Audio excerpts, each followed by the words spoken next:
Changement de nationalité sportive, Ile Camara bloqué par la Belgique, un dossier sensible pour la fédération sénégalaise.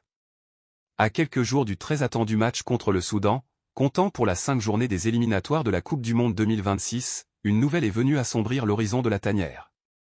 Ile Camara, jeune latéral polyvalent du Standard de Liège, ne pourra pas honorer sa première convocation en équipe nationale du Sénégal. Et cette absence n'est pas liée à un choix sportif, ni à une blessure, mais bien à un blocage administratif orchestré par la Fédération belge de football. Le cœur au Sénégal, les papiers en Belgique. Né en Belgique mais de parents sénégalais, Ile Camara avait récemment manifesté son attachement profond à ses racines sénégalaises, acceptant avec enthousiasme sa convocation par Pape Thiaw.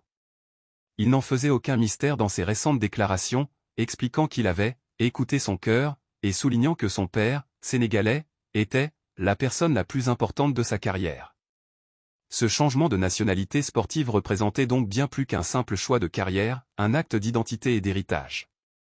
Mais pour qu'un joueur binationaux puisse changer de nationalité sportive, encore faut-il que les instances concernées remplissent leur rôle administratif avec diligence et bonne foi. Or, selon un communiqué officiel de la Fédération sénégalaise de football publié cette semaine, la fédération belge n'a toujours pas fourni les documents nécessaires à la FIFA, empêchant ainsi la validation du changement. Seul le cas de Ile Camara reste à ce jour en suspens du fait de l'Union royale belge des associations de football, qui tarde à répondre à la demande de confirmation de la situation sportive du joueur avec les différentes sélections nationales belges, et ce malgré les nombreuses relances de la FSF. Une formulation mesurée mais lourde de sous-entendus, qui laisse entendre une forme d'obstruction passive de la part de la Belgique. Le Sénégal impuissant face aux lenteurs européennes.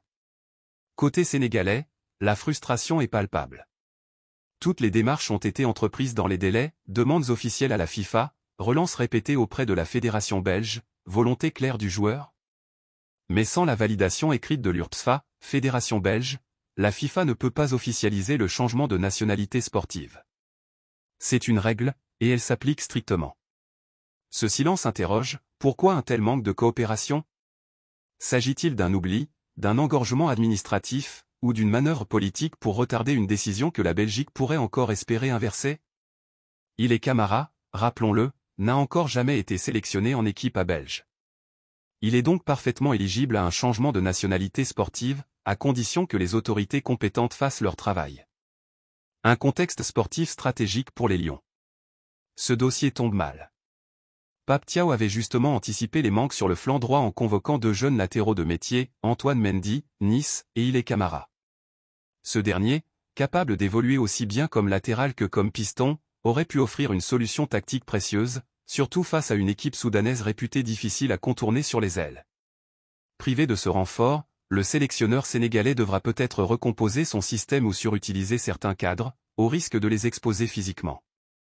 Le cas Camara illustre également un enjeu plus profond, la bataille discrète mais féroce que se livrent les sélections africaines et européennes pour attirer les binationaux. Un phénomène de plus en plus courant et de plus en plus politique. Ce n'est pas la première fois qu'un joueur africain fait face à un tel mur administratif. On se souvient des cas de Boubacar Kamara ou Sofiane Diop, qui ont préféré patienter pour la France ou le Maroc, respectivement. Mais ici, le joueur a clairement affiché son intention de jouer pour le Sénégal, et la seule chose qui l'en empêche, c'est la non-coopération d'une fédération européenne. Le Sénégal, tout comme d'autres grandes nations africaines, doit désormais composer avec la diplomatie du football, où l'obtention d'un simple document peut devenir un bras de fer silencieux. Ce genre de blocage peut décourager d'autres jeunes talents de la diaspora qui souhaitent rejoindre leur pays d'origine. Et maintenant? La FSF a tenu à rassurer, le dossier reste prioritaire et sera suivi jusqu'à son dénouement. Une fois les documents transmis, la FIFA devra valider le changement de nationalité, ce qui ouvrirait enfin les portes de la sélection à Ile Camara. Mais aucun délai n'a été communiqué. Ce qui signifie que le joueur devra encore patienter avant d'enfiler la tunique verte du Sénégal. La FSF avisera le public à temps opportun de la suite sur ce dernier cas. En attendant, Pape Thiaw et son staff devront faire sans lui.